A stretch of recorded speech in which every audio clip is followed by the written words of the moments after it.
Welcome, everybody, to the Smooth Brain Society, and Happy New Year! It's not New Year just yet while we record this, but it will be by the time this comes out. So, Happy New Year, everybody. Hope you guys had a fun Christmas, New Year, partying, arguing with family, whatever. All of it, none of it. Um, so this episode, our guest today is Kealagh Robinson. Kealagh Robinson is, Dr. Kealagh Robinson is a senior lecturer in psychology at Massey University, is also adjunct at Victoria University of Wellington, so works at two universities at the same time. Very fancy. Um, Her research uses experimental, longitudinal, and meta science approaches. Even I don't know what that means, so she will explain to understand emotion regulation, and with a specific emphasis on what factors underpin self-injurious thoughts and behaviors. So great to have you on, Kealagh. Thank you for being here. Thanks so much for having me. And as always, you know how the podcast goes. We have a co-host on who has no clue about the topic. But in this case, Kealagh does some very interesting work, which uses a bunch of different research and techniques and topics. And I know a little bit about it, but not a lot. So we decided to get someone who knows a little bit about the other aspects, but not a lot about the aspects which I know on. She's been on before. Now, Dr. Ellie Rakawai, who is now a lecturer at Victoria University of Wellington in psychology, who's, if you guys remember the episode which she's on, is her expertise is in Maori mental health and well-being, and she's also a clinical psychologist. So welcome, Ellie. Oh, thanks. Not a clin psych yet, but That's Close one enough. day.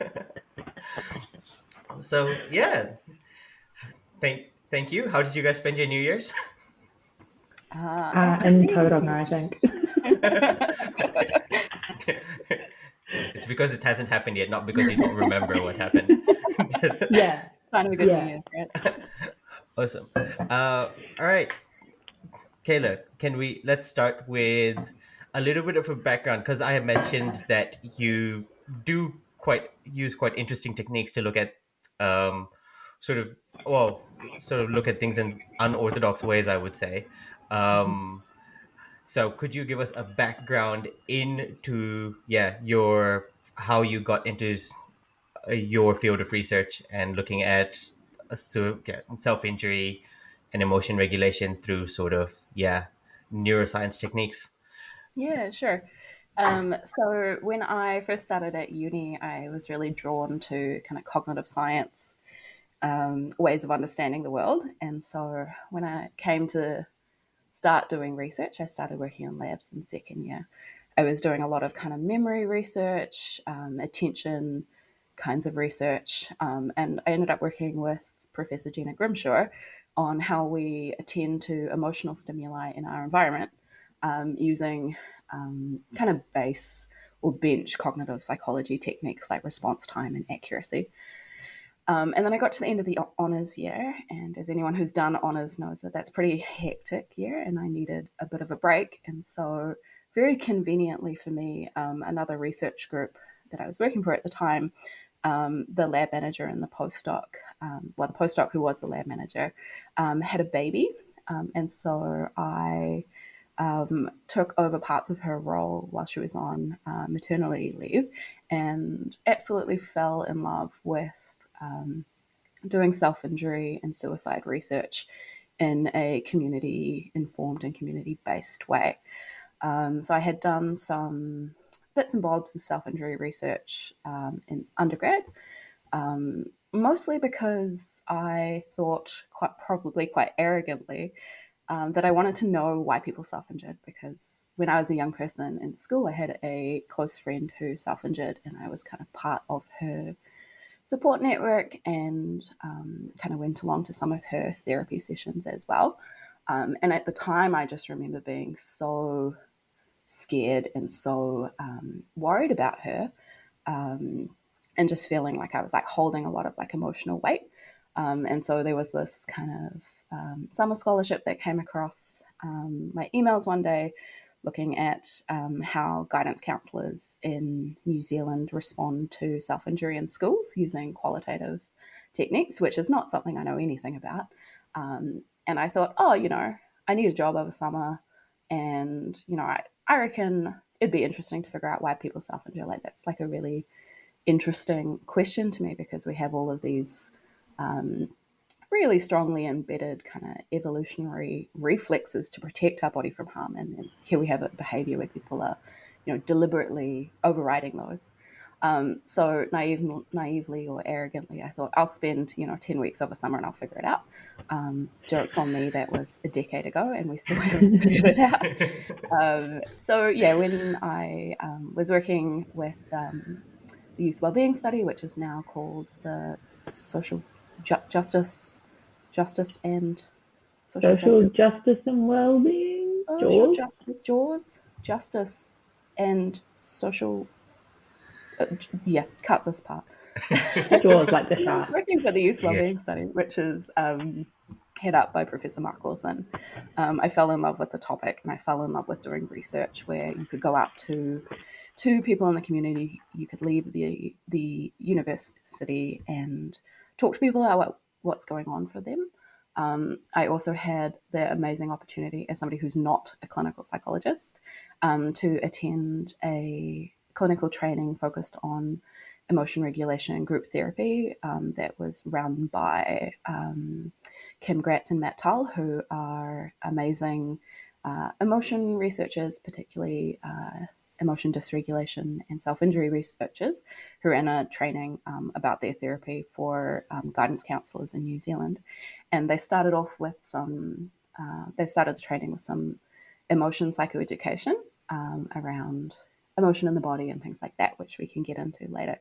And I just had this like lightning moment of like, oh wow, this is how you do affective science, emotion science, and this is how it actually translates to helping people in the community or on the ground or things like that. So when it came time to do a PhD, I thought I have this background in experimental methods and affective science in particular. So using these kind of quote unquote bench cognition skills to really kind of tackle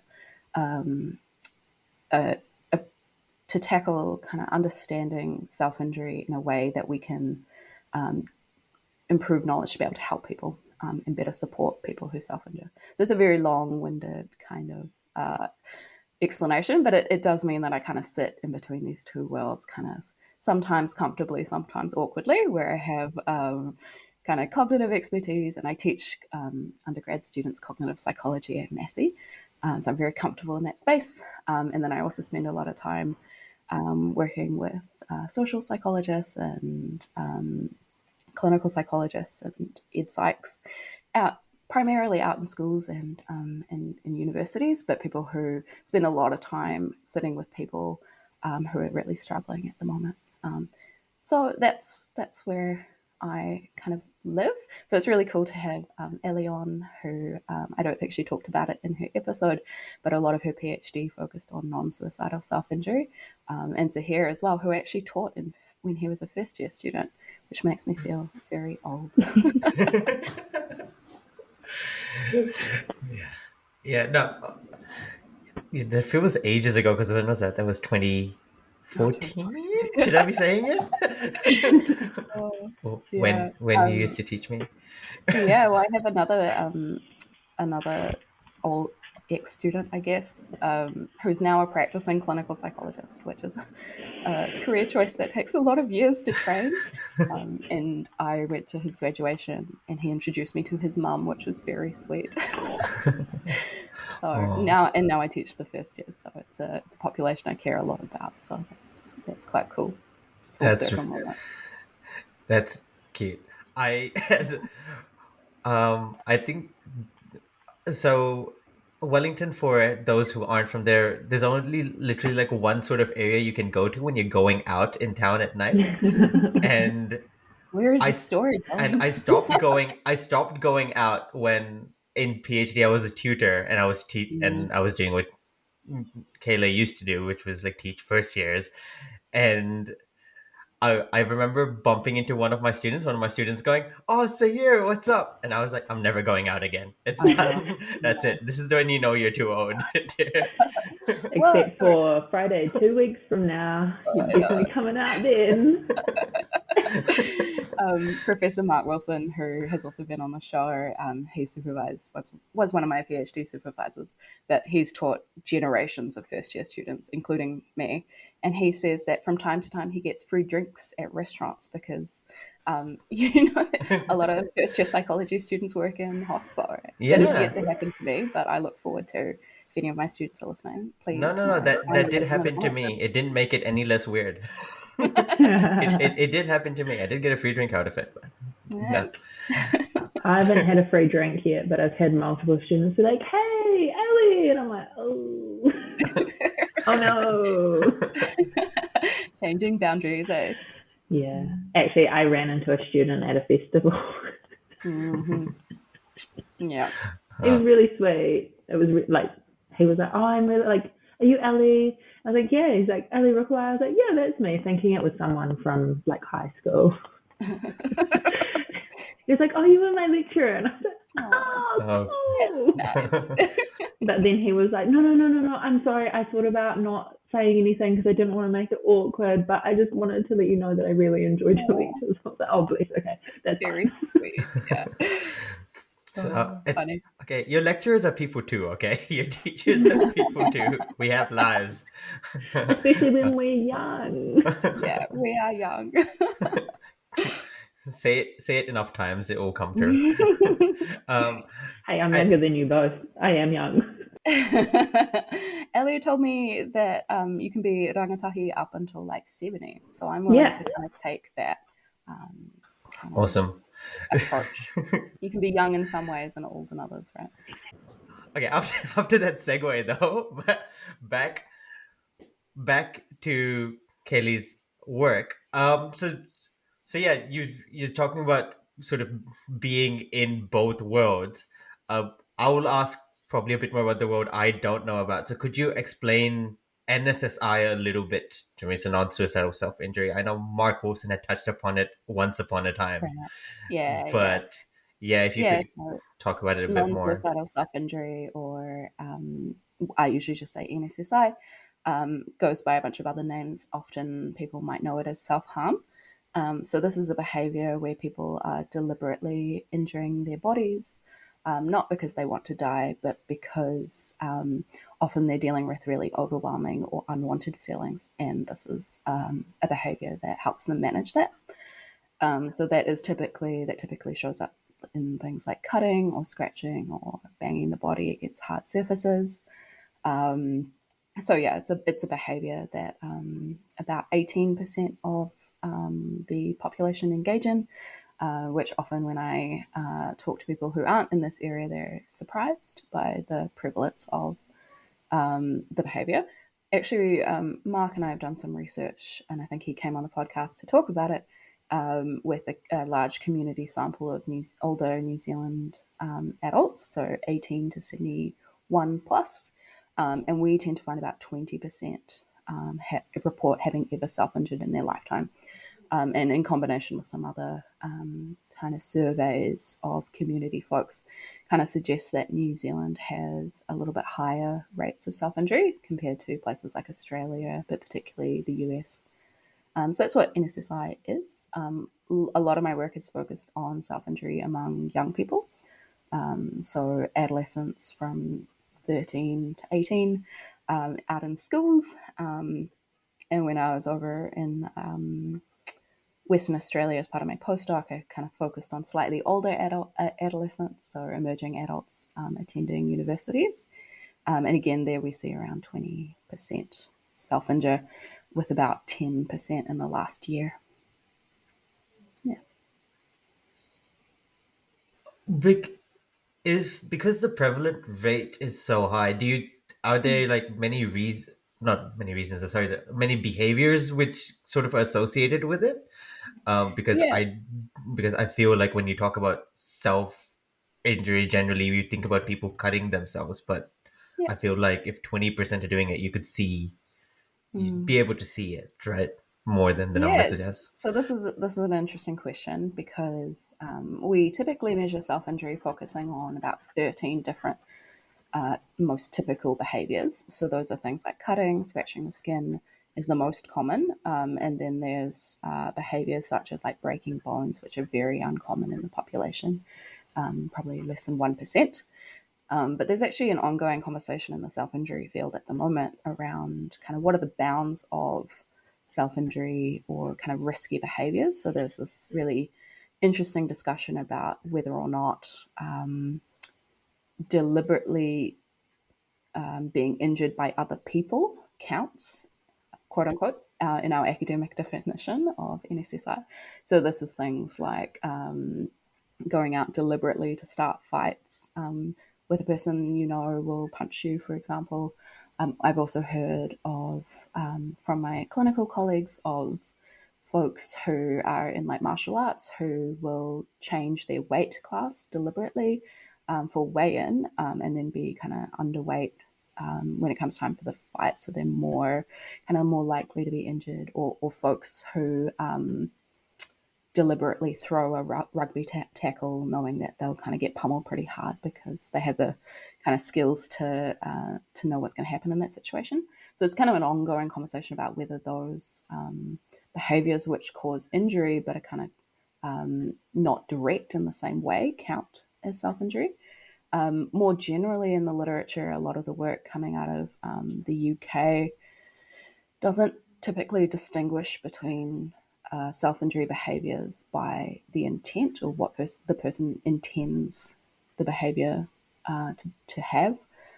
So they kind of take a self-harm approach that includes behaviors where the intent for suicide is a little bit more ambiguous or is a direct suicide attempt. So what counts as self-injury is actually quite a contested question in the literature. Yeah. Yeah. I just want to add to that too, that in my thesis, one of the measures that we use when we ask people about self-injury has like an other box, and then it gets people to write what they did. And a lot of people in mine talked about restrictive eating, like starving themselves or something along those lines, which is really interesting because traditionally that wouldn't have been considered a type of self-harm because it's not like an immediate, it doesn't have an immediate impact on your body.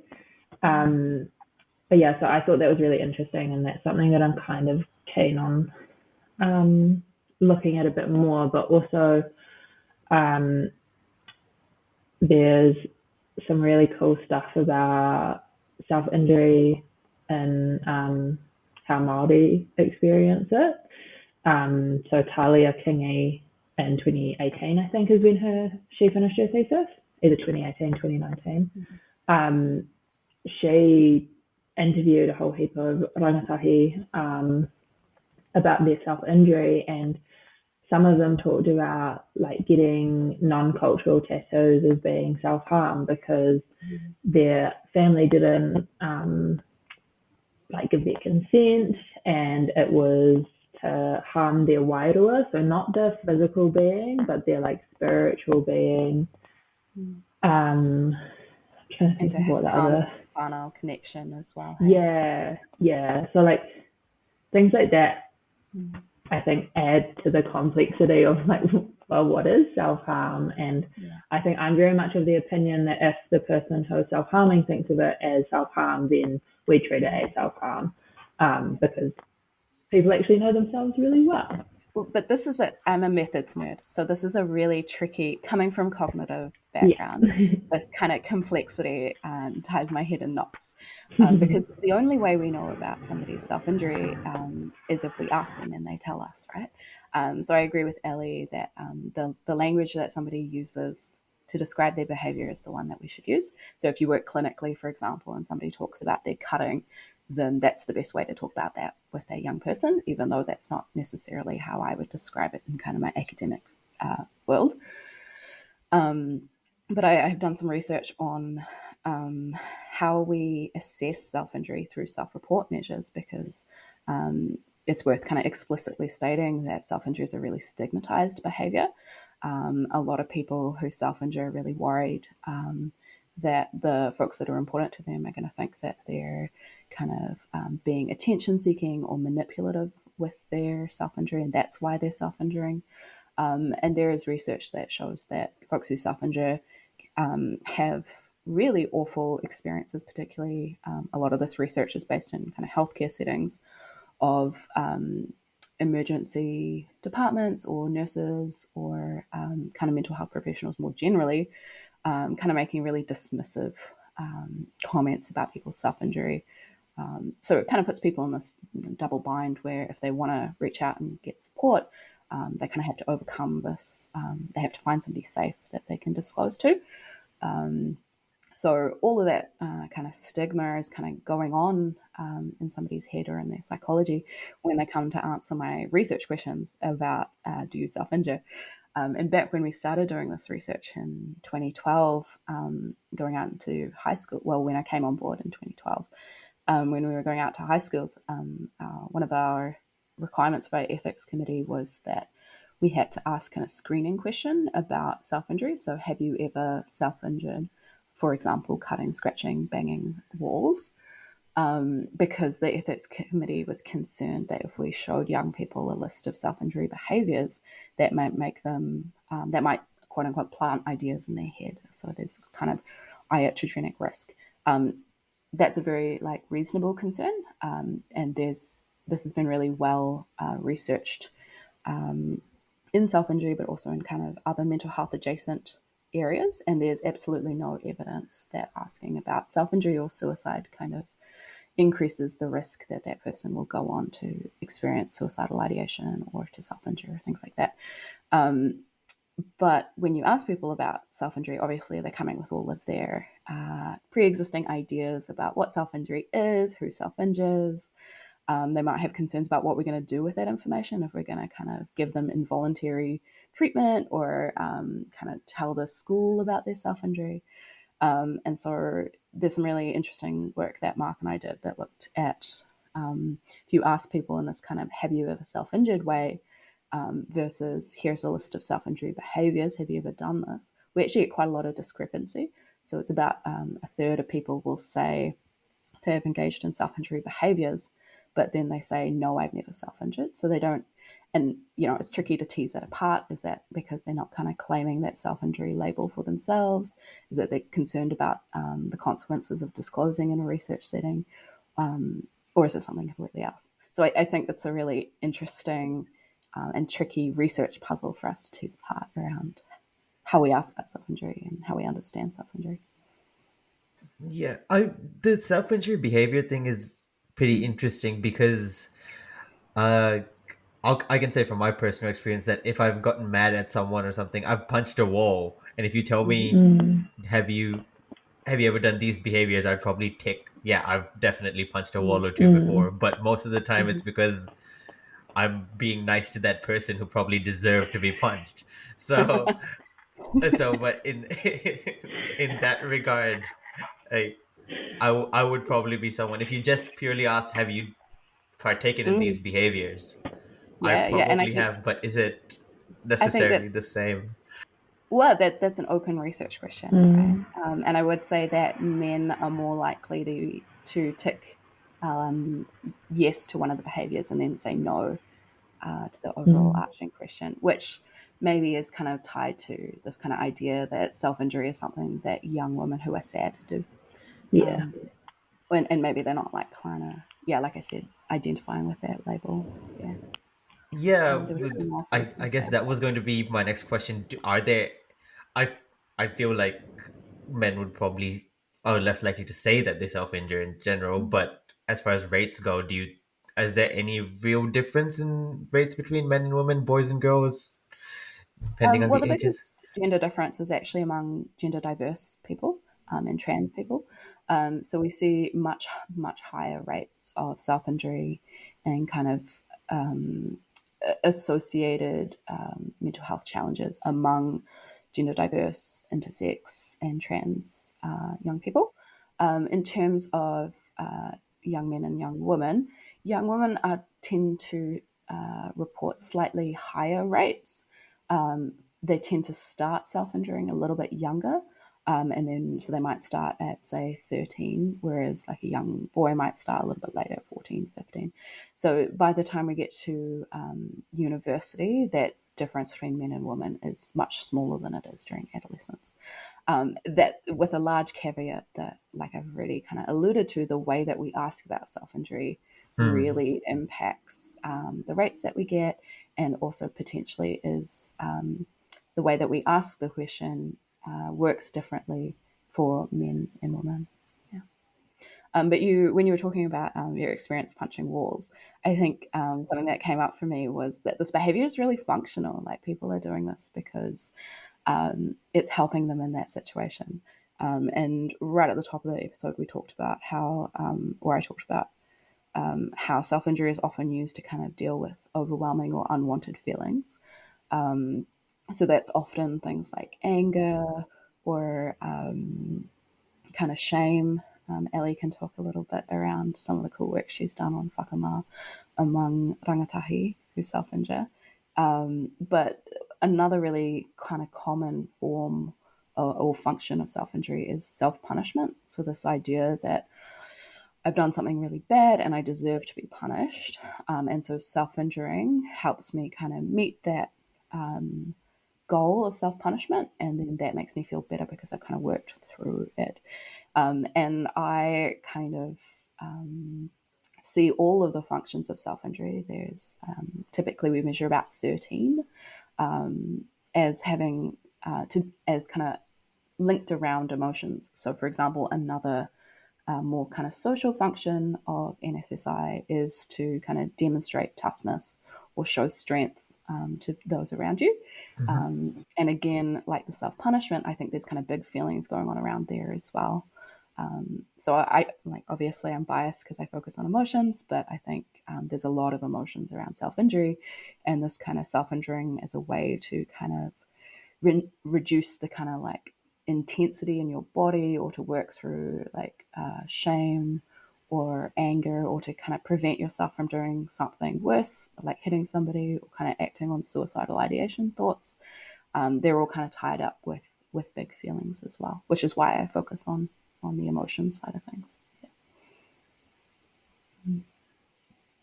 Uh, so should we go there then? So speak about the emotion side of things. Uh, Maybe I should let you take the floor and tell me like what, or tell us basically what are the key things which we should probably know or learn, or what you want to talk about with regards to emotion and self harm.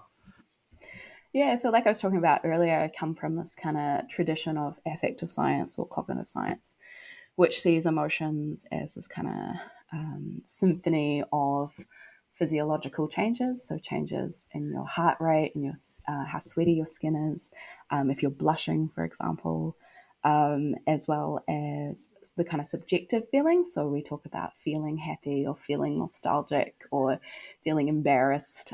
So we have these kind of generally kind of positive feelings and generally negative feelings. There's no kind of moral lens on that. That's just kind of how they feel. And then we have emotional behavior as well. So if you think about someone who's really angry, they might cross their arms. Their eyes might like close a little. They might lean back in their seat. So we have emotion across these kind of three different domains, and we are attending to something in the environment, whether that's our external environment. So we might see our beloved cat sitting on the couch, or it might be something in our internal environments. We might be reminded of like a person who's very dear to us, and then that stimulus gets appraised in light of our like goals and our previous experiences. And then that gets tagged as a value. So if it's in the, your beloved cat, for example, you might feel really like warm and, that kind of love feeling. You might smile. Your pupils will dilate if you're looking at something that you have a really strong positive label to. So we have this kind of often we're mostly aware of the kind of subjective feelings. So I feel good, I feel bad, I feel angry, I feel joyful, but kind of going on under the hood, as it were, is all these kinds of behaviors and physiology as well. And that's because emotions are really functional. They're kind of evolutionarily evolved phenomena that help prepare us and our bodies to respond to our environment. So, for example, being frightened and our heart rate accelerating, and our muscles kind of getting ready to run helps us, run from the threats in our environment. And over time, that has become kind of largely focused on social threats because that's a really important part of our psychology. Yeah, so I come from this kind of tradition that sees emotion in quite a nuanced way. And in the self-injury world, emotion, the kind of tradition is much more clinically based. And so while the affective science side sees emotion as these kind of like a broader puzzle with lots of important pieces linking together, in the clinical domain, they take a much broader, more holistic approach to emotion. And typically that's called emotion dysregulation, which I wanted to kind of call out to some amazing work that's been done here in Aotearoa. So we actually have as of this year, we have a Te Reo Māori word for emotion dysregulation, which is kare a roto ko titi titi. And I wanted to tell you a little bit about the etymology of the word because I think it describes the phenomena really well. So kare a roto is used to describe emotions and feelings or kind of internal states. And ko titi titi is one of the Te Reo Māori words for the rifleman or the smallest bird in Aotearoa, which flies very short distances very quickly. And I'm a massive bird nerd, so I can tell you that the average kind of weight of a ko titi titi is around 6 grams. So they get buffeted about in the wind a lot because they're just so small. So this idea of kind of being like, buffeted about, or this kind of quick, short distance metaphor is a really apt one for describing someone's kind of emotional experience. So clinical psychology tends to focus on this kind of holistic pattern of kind of emotional functioning, and then affective science comes at it from a very like zoomed in. What's your body physically doing in this environment? Is your heart rate elevated? Are your palms sweaty? So that's kind of my general approach to emotion, is trying to marry those two things together. Yeah, so a lot of the NSSI work has looked at emotion dysregulation. So we know that people who self-injure report much greater challenges managing their emotions. And I'm talking like a Cohen's d of like 1.2, so substantially higher, really meaningful differences in kind of these emotion dysregulation self-report measures.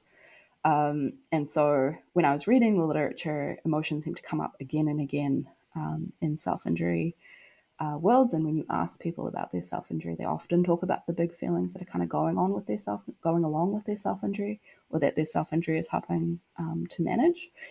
And then coming in with my affective science background, I was like, oh, well, we know a lot at this kind of zoomed out level, kind of what's going on in the body, what's happening in that kind of minutia of an emotion unfolding. So that's kind of where I got to my PhD, was this kind of, trying to marry these two worlds together, these two different literature bases. Sorry, I just keep rambling. Clearly, I told Ellie this morning that I had to reread this paper, and I was like, "Oh yeah, let me remember what I did for my PhD." But clearly, it's all still in there. Yeah. No, there's a lot in there, but the idea of marrying the emotion dysregulation with the cognitive side of emotion, which we sort of think Mm. of as purely physiological and behavior and that feeling. Mm. How hard is it actually to do, considering you've been doing it for what, 8, 10 years now? it, It's very fun and challenging. So Sahir asked me on to talk about a specific paper, which was published earlier this year. And the background to that was I started piloting that experiment as part of my master's in 2016. So that kind of gives you an indication of some of the difficulties in this area. I have been really lucky to kind of work across different kind of conceptualizations. Like I said, I'm not a clinical psychologist, but I have a number of really fantastic clinical colleagues who are very generous with their with sharing their knowledge and kind of talking about their clients' experiences with me. And equally, I have a number of really excellent kind of affective science colleagues who, when I say kind of some of the assumptions that underlies my work, are like, oh, but wait, how does that work? So, for example, when I present about self-injury and kind of more cognitive spaces, one of the questions I always used to get was, well, how could hurting yourself possibly make you feel better, right? Like it seems so counterintuitive. And so here you might know this, but there's this kind of operant conditioning process where if you take away something bad, you feel better. So in this instance, and then that gets reinforced over time. So you're more likely to engage in that behavior in the future. So here people are tapping into a kind of an embedded basic part of psychology where removing something bad actually helps you feel better in the moment. And we kind of see this in lots of animals, including non-human animals. So there's this argument that we can study some of the kind of more genetic contributions or the epigenetic contributions to self-injury by looking at things like over-grooming in rats and macaques. Yeah. Yeah, So, yeah, I know about the over grooming yeah, one with yeah. rats. Mm, Um, so, but then so that's one thing of, yeah, like you said, cognitive people. And my first question was also going to be something like, how mm, does this actually help you feel better? mm, Or how does harming yourself technically help you feel more mm, in control? But then mm. how would you how would you measure what's happening in terms of the cognitive? Because when you think about cognitive research, you're getting people in a lab and sort of Yeah. strapping them up to heart rate, brain Yeah. scans, whatever. And you, in that situation, how are you going to measure something or assess something which is, someone trying to feel better and therefore harming Mm. themselves? How were you able to sort of marry that? Yeah, so I would say that my research kind of looks at emotional functioning among people who self-injure, rather than necessarily kind of the emotions that precipitate or are antecedents to an instance of self-injury. Like you kind of mentioned, the kind of pragmatic constraints of working with people who are just about to self-injure or who are self-injuring currently are really, really tricky. And there's kind of a big ethical question around what you would do as a researcher in that kind of space. So I've done a little bit of research using kind of ecological momentary assessment techniques where you send people like a text message at different times throughout the day, kind of asking what's going on for them. Have they self injured? Things like that. And there's some really exciting kind of developments in psychophysiology tools that are kind of in progress at the moment. So if you, for example, were in one of my colleagues' studies, you might be wearing like a smartwatch that has a heart rate monitor in it, and then also kind of measuring or also responding to these self-report prompts about whether or not you have self-injured, what's going on, how are you feeling, what's happening in your environment. And I think there's some really interesting and cool statistical models that can be built using that. But that is a really new area of technological development, actually. And so we're beginning to see some of the first kind of pieces of evidence out of those studies. But I was more interested in what is the kind of general emotional functioning of people who self-injure.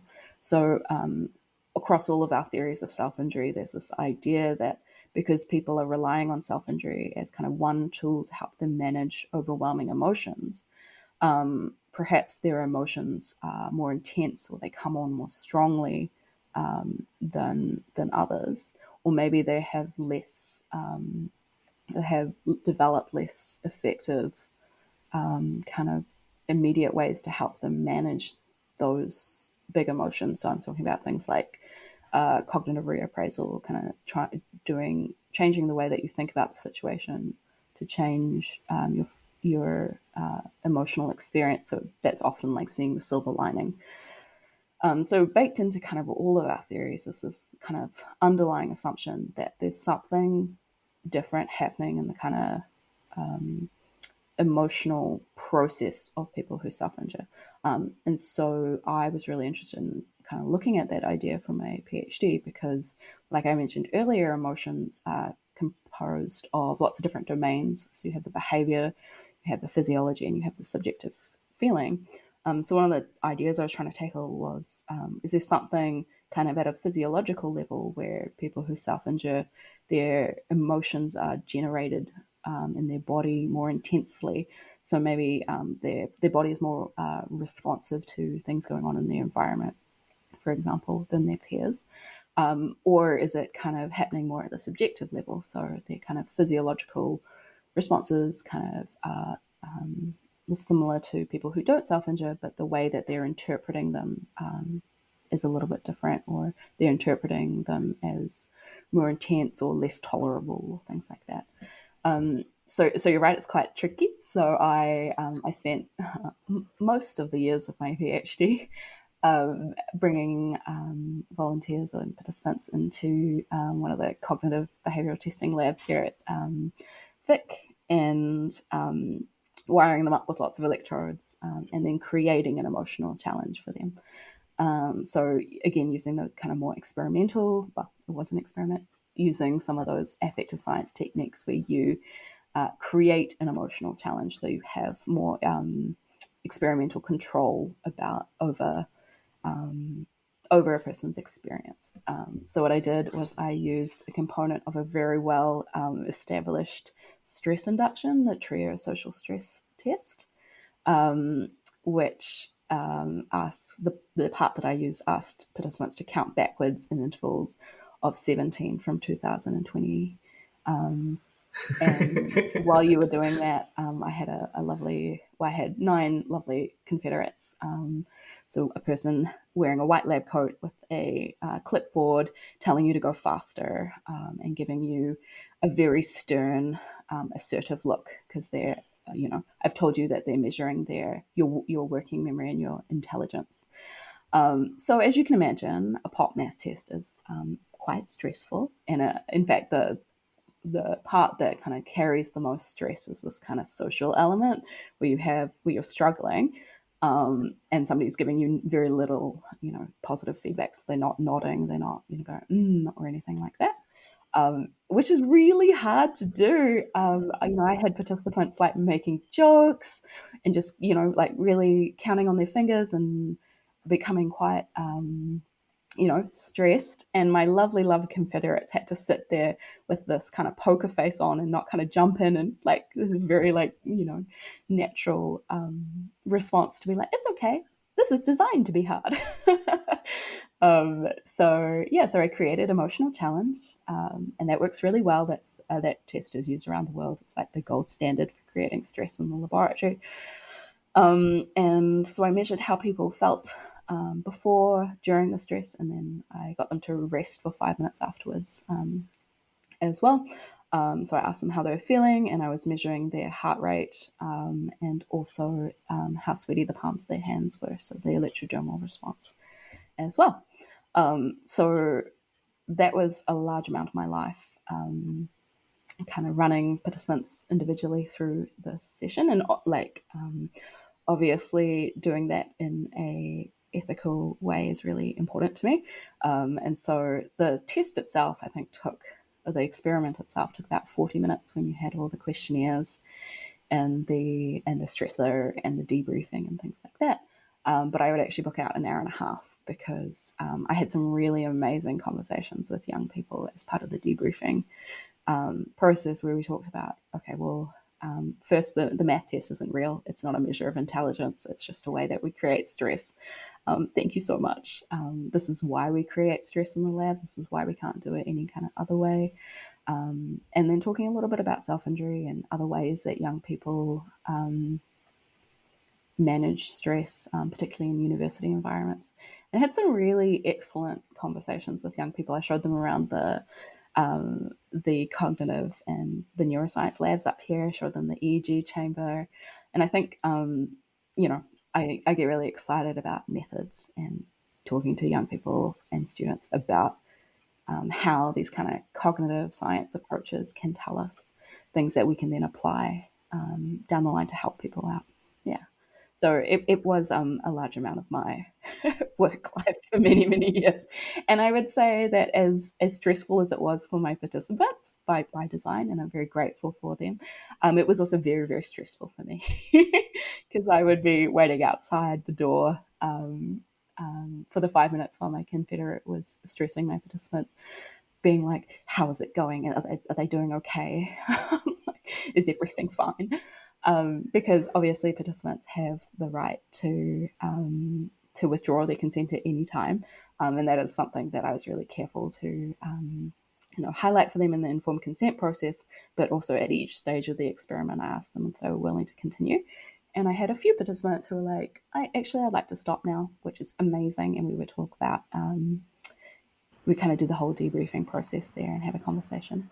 But I also had participants who asked to stop during the stress induction, which I think is amazing because there's this real power differential between a participant and the experimenter. And to say, hey, I'd like to stop, to an experimenter who's, being quite stern or like poker faced to you, is it's a really impressive thing to do. So I was always kind of lurking awkwardly in the corridor, being like, how's things going?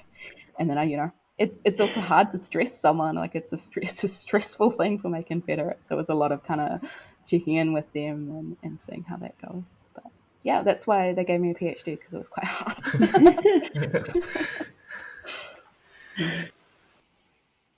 So a little bit different from a lot of the community stuff that I was doing, in that like folks were coming into the university, and that was kind of, they had to come in because the tech was based up here. It's not super mobile. Yeah. Uh, oh, yeah. First, who were your confederates? How do you get, was it 5 people, 9 people to? I had 9 people, and I deliberately, because I recruited young women as a kind of way to, again, increase the experimental control of the study, because we know that young men and young women kind of respond to emotional challenge slightly differently. And there's kind of this evidence that maybe their self-injury shows up in slightly different ways as well. So to kind of highlight the kind of power differential that I think is important for the stress, I recruited every single man in psychology that I had any kind of relationship with. So I had some really lovely friends and colleagues in the lab, including Dr. Chris Mayman, who was recently on the podcast. He was one of my confederates. He was very good. They were all excellent. But what was really funny was I asked my lab at the time, I did a little fun survey to ask, who do you think is the most effective at stressing people? Because I have the data, right? I can tell. And I would say I had to massively hack my way, but the lab manager at the time was considered to be the most scary, but he actually wasn't. So I thought that was a really funny. He's a close friend of mine. To say that everyone in our lab is afraid of you, but actually the participants, you weren't that scary. The I guess the other thing, because you did mention the ethics of it. How do you get people to sort of be part of the study? Because I assume you still need to tell them at the beginning that it's a study related to self-harm in some way, shape, or form. So then Yeah, I recruiting mean, someone who, I guess, shows higher consents. rates or higher levels of self-harm would be Yeah, harder. so for the study that we're talking about, I recruited 50% of the sample had a past year history of self-injury and 50% had never self-injured in their lifetime. And again, I was quite, drawing from my affective science background, I was a little bit worried about telling people that I had recruited them to this study based on their self-injury history, because we know that people who self-injure report much higher kind of emotion dysregulation. So I thought kind of priming that or making that very obvious before I kind of very obviously create an emotional challenge would kind of impact the results, and impact the results differently for people who self-injure versus the control group. So what we did was we had our self-injury survey measures embedded into part of the kind of mass testing that all first-year students are invited in psychology and are invited to take part in. So if they consented to, they were asked questions about their self-injury behaviours, why they self-injure, when they started self-injuring, things like that. And at the end of that section, we asked them, would you be interested in being invited to take part in other self-injury research? So what I did was I then took all the people who said yes, they're willing to take part in self-injury research, and I advertised my study to them. So I told them on the consent form that they're going to take part in an arithmetic challenge, that there's going to be these kind of physiology recordings. Given that we're in Aotearoa, New Zealand, I told them, your head isn't going to be touched. I kind of explained how we put on the electrodes. And yeah, that informed consent process was very important to me, because it was a stress induction or an emotional challenge, but also because of the self-injury angle. So I would send people the consent form 24 hours ahead of time via email, chat with them for about 10 minutes beforehand. So I did have to have this kind of element of deception where I didn't tell them right before the experiment started, that it was about self-injury. But I kind of told them all the bits that I could.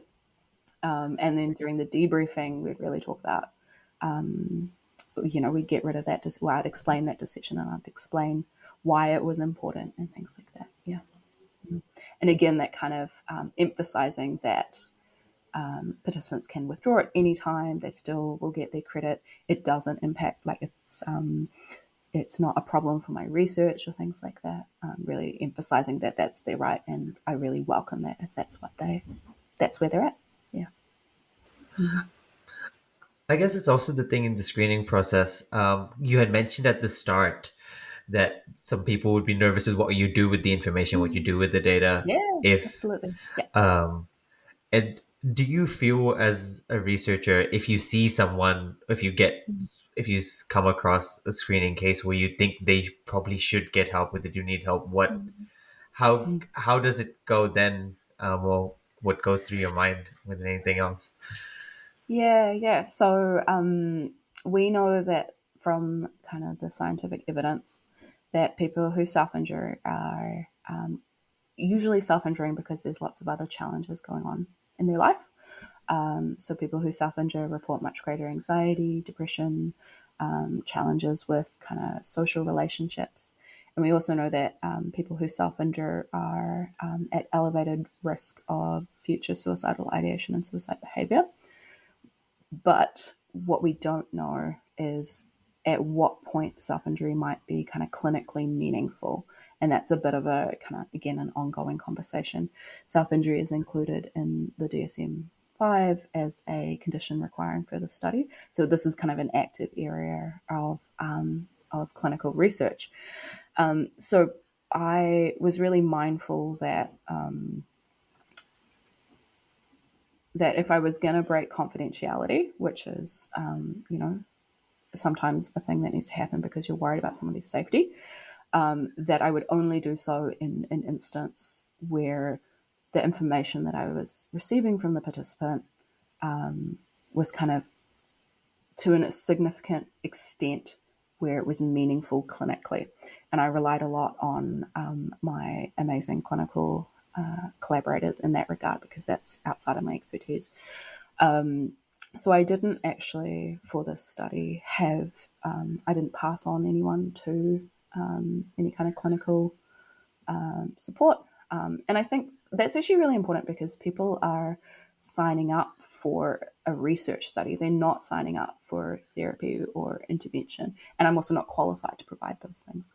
So, we talked a lot in the debriefing about kind of managing challenges and managing stress and kind of ways that are kind of aligned with our values and where we're going, and ways that we kind of take us away from the person we want to be.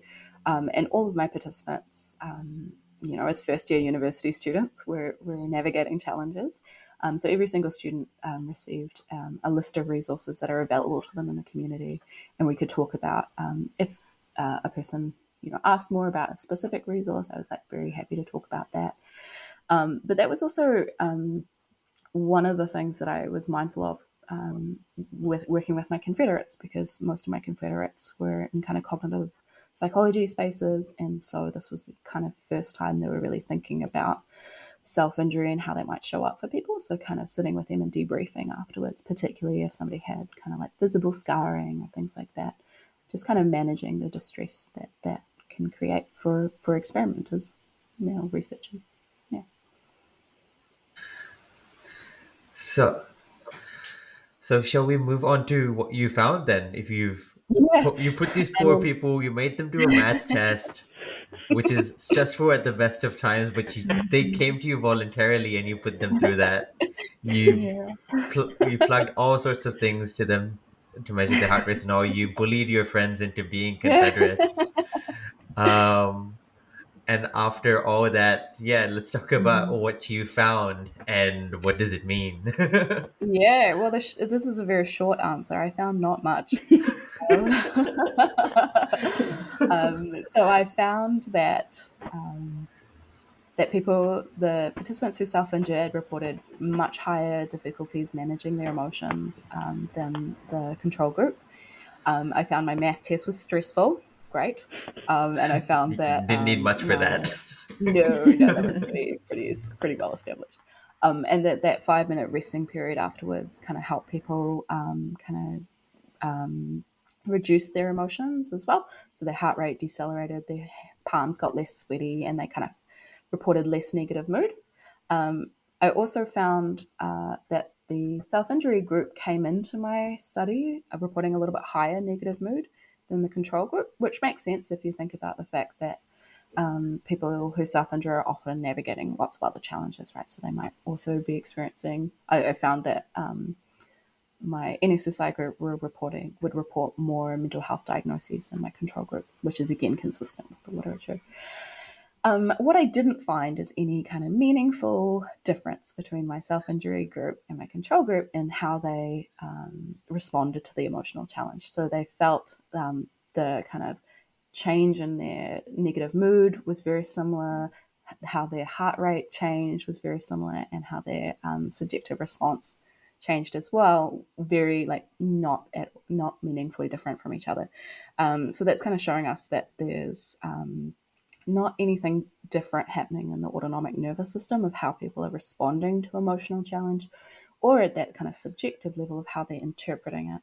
I also asked people about two different kind of common emotion regulation strategies. So cognitive reappraisal, that kind of seeing the silver lining that I talked about earlier, and suppression, which is kind of trying to not show an emotion response, kind of lock it down.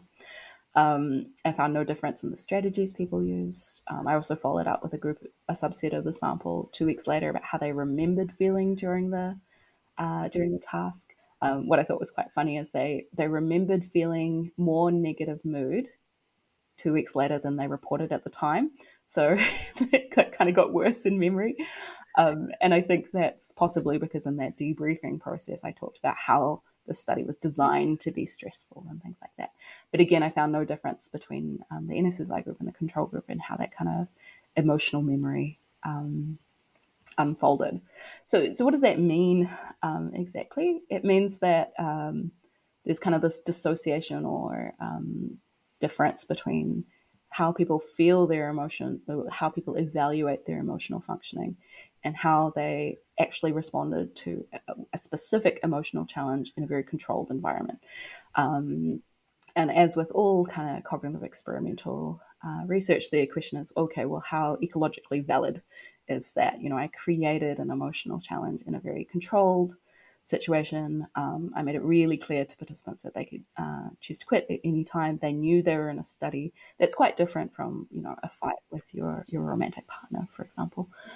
So what I've done since then is trying to kind of cross off lots of other different emotional challenges to see if it's, the stress induction that I use is the gold standard. It's a very effective tool, but it's not specific to that person, right? So one of my amazing PhD students, Hannah Pizey at Curtin University in Western Australia, has done a similar experiment just looking at negative mood and asking people to recall a negative event that happened to them. So a highly personal event. And I've had another excellent honours student who's been doing a content analysis of those kind of open text responses.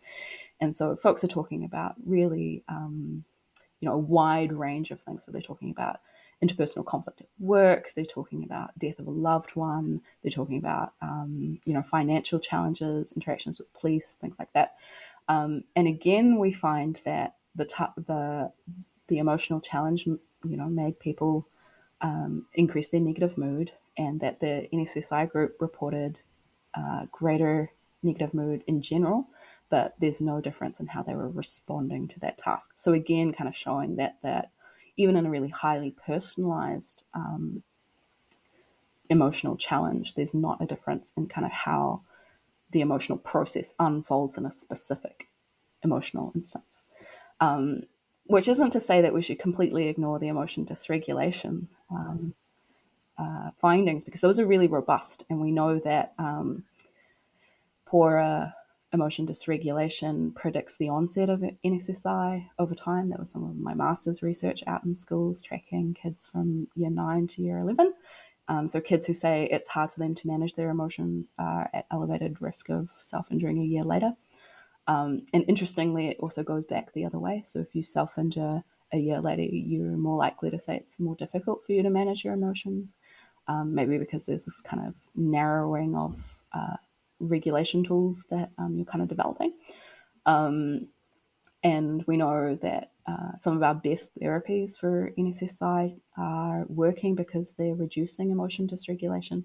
So there's something really important about what people think about their emotions, but that's quite different from how they're actually emotionally responding in a specific emotional instance. Wow. I think I missed it. Um, or maybe you could clarify. They clearly did not have they showed the same physiological responses. Was it including like it didn't take them sort of longer to come back to normal, like to Yep. like normal or So whatever in that sort of Yep, so way? their heart rate went up the same amount from baseline. Mm. They recovered to the same extent. Cause yeah, It took them cause I as long think to recover. Because I think we associate Mm. sometimes like that heart rate variability and all with ability Mm. to regulate emotions, right? As well. Yeah, yeah. Oh, So I so looked at heart rate as like an overall measure, so in terms of beats per minute. And I also looked at heart rate variability, which is a really interesting physiological measure that talks about how variable the time between your heartbeats is. And that is a measure of kind of top down control of your autonomic nervous system. So this is both a state measure, so our heart rate variability decreases under emotional challenge, but it's also thought to be a state measure. So if you're someone with greater variability, you're more able to respond faster in your environment, which is supposed to be, which is thought to be a component of better emotion regulation capacity. So interesting. There is some research that shows that people who self-injure have lower trait level heart rate variability. That's a little bit murky sometimes. There's not a lot of physiology research in self-injury. I found no difference in my NSSI group and my control group, and I found no difference in how they responded over the course of the experiment as well. So, in across kind of 3 different measures of physiology or how the body is responding, across different domains of the autonomic system, found no difference. So this was kind of the call of my PhD, was like, is there a difference? No. And that's really interesting it because it the theory genuinely suggests is. that they should be. Yeah. No, it tells us something still. So So find it I really find it interesting reassuring to to tell my PhD students, even if you find nothing, they still give you a PhD. As long as you ask and address an interesting question yeah. and do it I properly. but I think that's a very interesting outcome, right? Because then it's not those, but there must still be something in there because people are Hmm. reporting Yeah. differences, and therefore maybe And those you need to reports put them. are meaningful, Yeah, so you know? you might need to put them under like a brain scan and see, and other things, see where the difference lies, because it must be somewhere. Well, Or so Ellie and I have recently received funding to kind of explore this further. So, what we're going to do is look at what people believe about their emotions, because I think that's a really interesting kind of area to take this. So, we see that people are saying that their emotions are much more difficult to manage in this kind of holistic sense. But really, they're remarkably resilient and responding to instances of emotional challenge as well as their peers, right? So I think there's something going on with how we're evaluating our emotions. So the extent to which we think our emotions are controllable or useful or useless is thought to relate to how dysregulated we say we are. And so Ellie and I are going to go out to schools. It's a bit of a returning to my research roots, which is great. And work with young people and a member of their whānau and do a longitudinal study of how young people and their family member experience emotions, what beliefs they hold about their emotions, their emotion dysregulation, and their self injury. So we can look at how emotional beliefs might turn into emotion dysregulation for young people, and if that process unfolds differently in families where kids self injure. So that's we're going to start that next year. I'm so excited. yeah, for context for people, Kayla and Ellie just won this massive grant called the Marsden Grant. Uh, Marsden Fast Start. sorry, Marsden what? Fast Marsden start. Fast Start. Faster. But Yeah, which is for early career researchers in New Zealand. but for context for people who are not in New Zealand or necessarily do academic research, academics Mhm. try to like attack each other as much as they can over such grants. It kind it's I think there was a what 12% success rate this year. Yeah, so it's very competitive, and there's lots of different phases of writing and trying to convince people that your research is interesting and well conducted and gets reviewed by international experts. And it's all a little bit overwhelming. And then you kind of find out. It's also hard because New Zealand is really small community, and everyone kind of finds out around the same time. So while you're celebrating, other friends are not. I was actually on two grants this year. I was very happy to get this one, but I was also really sad to not get the other one. So it's a bit of a mixed bag. Yeah. and And it based on takes like your a year Yeah, it takes a from really long applying to time, like right? finding out So I'm thrilled to not have to write another grant application next year as well for a few years. for a few years. but based on your reporting, if you got rejected from the grant, if you're someone who is part of your NSSI group, you would report greater emotional dysregulation, but the physiological effect of getting a rejection letter would be the same. Exactly the same. Yep, exactly. There you go. Fascinating. I So learned Easy. interesting. I learned something. Real world applications here. Yeah. So, I mean, in terms of real world application, when I go out to schools and I talk to whānau or talk to clinicians, I think the applications of this research is that young people who self injure are experiencing their emotions as really challenging. At the same time, there's likely instances where they've done really amazing emotion regulation and they've kind of responded in a very kind of typical way that anyone in that situation would respond, right? So we know that people who self injure are more likely to experience life challenges. They're more likely to have kind of interpersonal conflict, more likely to feel disconnected from their school, things like that. They're more likely to have, like objectively challenging things happen in their life. They're more likely to experience bullying. And so maybe one of the things that's going on to that kind of evaluation of how they're doing is that they're just kind of dealing with more shit than everyone else. So I think therapeutically, kind of highlighting instances where people have done really great emotion regulation, kind of upping that kind of self-efficacy beliefs is possibly the way to go. And also, I find it when I talk to particularly family of young people who self-injure, this kind of idea that NSSI is functional and it's helping people manage big feelings is actually a really great way to kind of bust some of that stigma, or that kind of and explain why people might be engaging this behavior that often older generations have never heard of before, although it was definitely happening, and kind of develop some of that kind of empathy and understanding. Yeah. Yeah. Oh, the old generations thing is funny because they always say things being like, "Oh, this didn't used to be there at the time." Like, no, you Mm-hmm. kind of just ignored it, didn't you? Well, there's descriptions of self-injury in the Bible.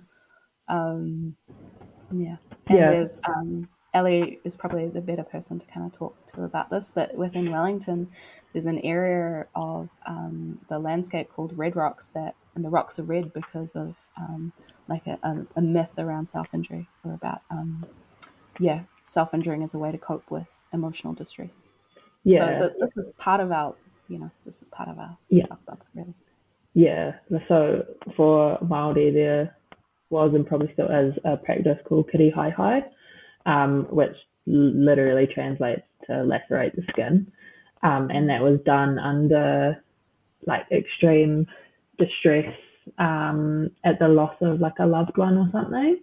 Um, but it wasn't necessarily encouraged, but it also wasn't looked down upon because the scars were seen as like a reminder of that person and who they were, and it was just an extreme expression of grief, and emotion at the loss of that person. And there's artwork that depicts it. You see it talked about in like Waiata or Motiatia, Pūrākau, so stories. And like self harm's I don't want to say normal, but it comes up in a lot of. It's been with us for a long time. Yeah, yeah. This is not just It's not just a young people contained. these days kind of Yeah, thing. you guys saying this actually reminded me that there is something very similar in Shia Islam where Mm.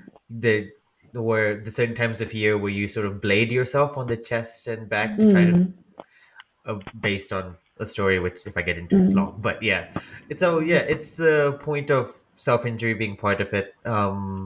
Similar, I've seen similar sort of practices in Hinduism as well, but not my And religion, it's so I can't claim interesting. further.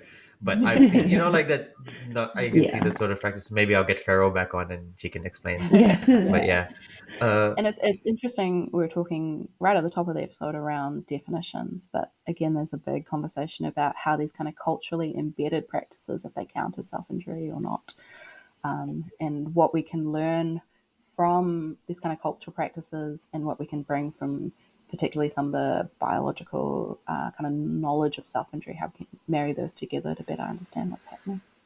yeah, because not at the beginning, you also not just the beginning, throughout you said that this self injury is sort of used as a way to uh sort of feel like control, as a sense of like a feeling of control. And therefore when you're talking about treatment for or sort of treatment practices which are done to sort of reduce self-harm, self-injury, you I feel Ellie could probably answer this better as someone who works, who does clinical work. Is that sort of like how do you go about sort of training someone out of it? Because I think in a way it sort of links back to how I think of rituals, right? Like sort of ritualistic practices are done to reduce anxiety, reduce sort of Mm. stress, even just like sort of things which you do before a sports game to make you feel Mhm. comfortable.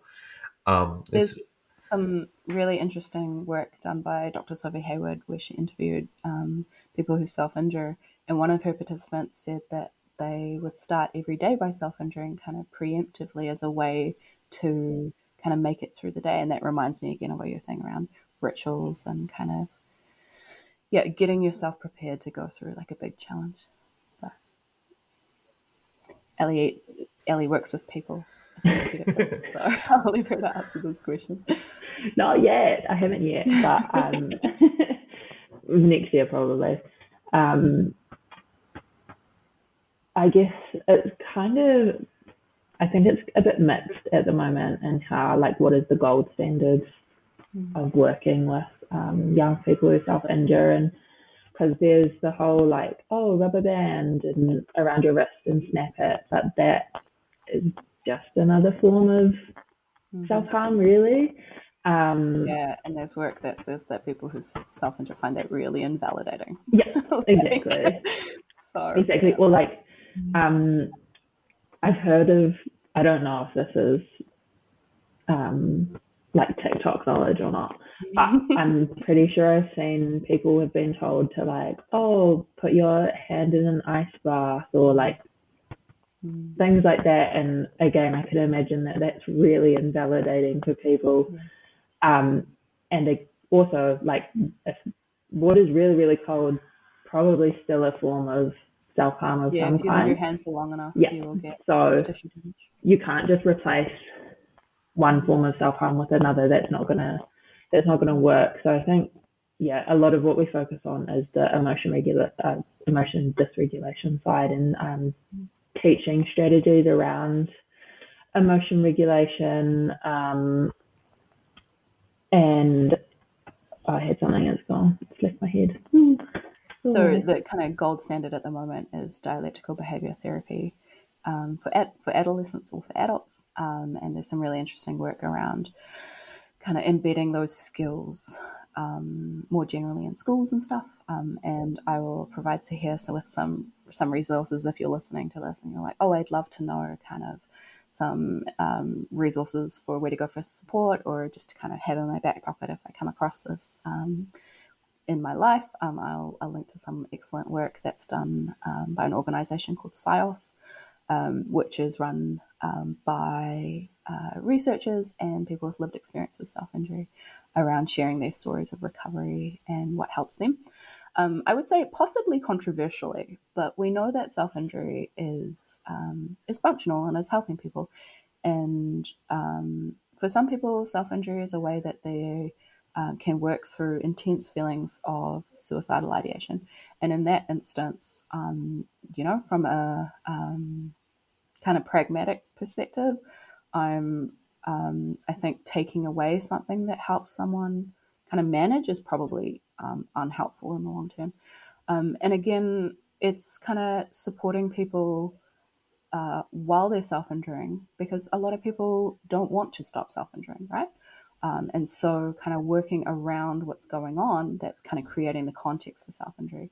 And then if somebody would like to stop or would like to kind of start that recovery process, kind of supporting them to do that as well.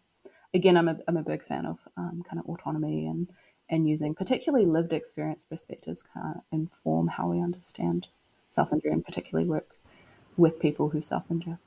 Yeah, I think too, like making sure that people are looking after their wounds, is Yep. part, like properly looking after them, as part of Yep. working with people who don't necessarily want to stop self harming at the time. And I think, Taylor, you just said something that reminded me too, like about working with the context as well. Sometimes we can't change. Well, a lot of the time we can't change the context, right? So the first thing that pops into my head is, well, you know, a lot of our minority groups might self harm because of the racism, the discrimination, colonization, Yep. intergenerational trauma. You're one person. How are you supposed to fix that? Like, you can't fix these things that Well, are Ellie, you've institutionalized. changed your voting patterns I and mean, you've yeah, become an that activist, right? I feel like a lot of people who work in mental health are also activists. But yeah, I mean, Absolutely.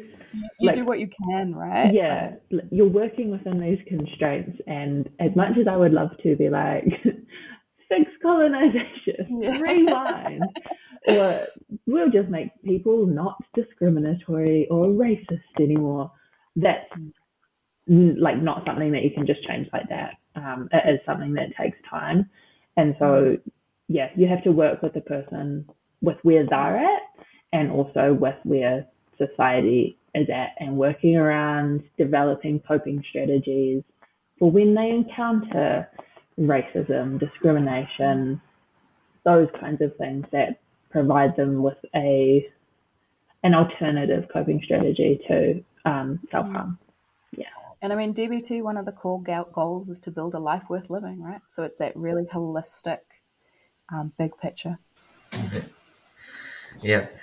Oh, yeah, I don't have much else to add to that, really, because Great, because I think I'm like supervision with Teresa. oh, awesome. So just to finish off then, because we've been recording for a while, and yeah, I guess I could ask a lot more questions, but I think it's good to end here. And Ellie gave snippets for when we can get her back on to talk about all of her work and maybe a little bit more Yeah. about the project later. Kayla, final question then for you. If you had one piece of advice to give all our listeners, what would it be About self injury or about about life? about life? About life. Oh, Easy I'm going question. to answer about self injury while I think about my advice for life. In terms of self injury, I think if you're somebody who self injures, know that you are not alone. There's a lot of people who self injure. This is a perfectly understandable behavior. This is not something that is unique. There's a lot of people who are also kind of going through life using self injury as a way to cope. If you're somebody who is supporting somebody, a loved one who self injures, again, I would say you are in a group of people who are also trying that, doing their best to look after people and support people who self injure.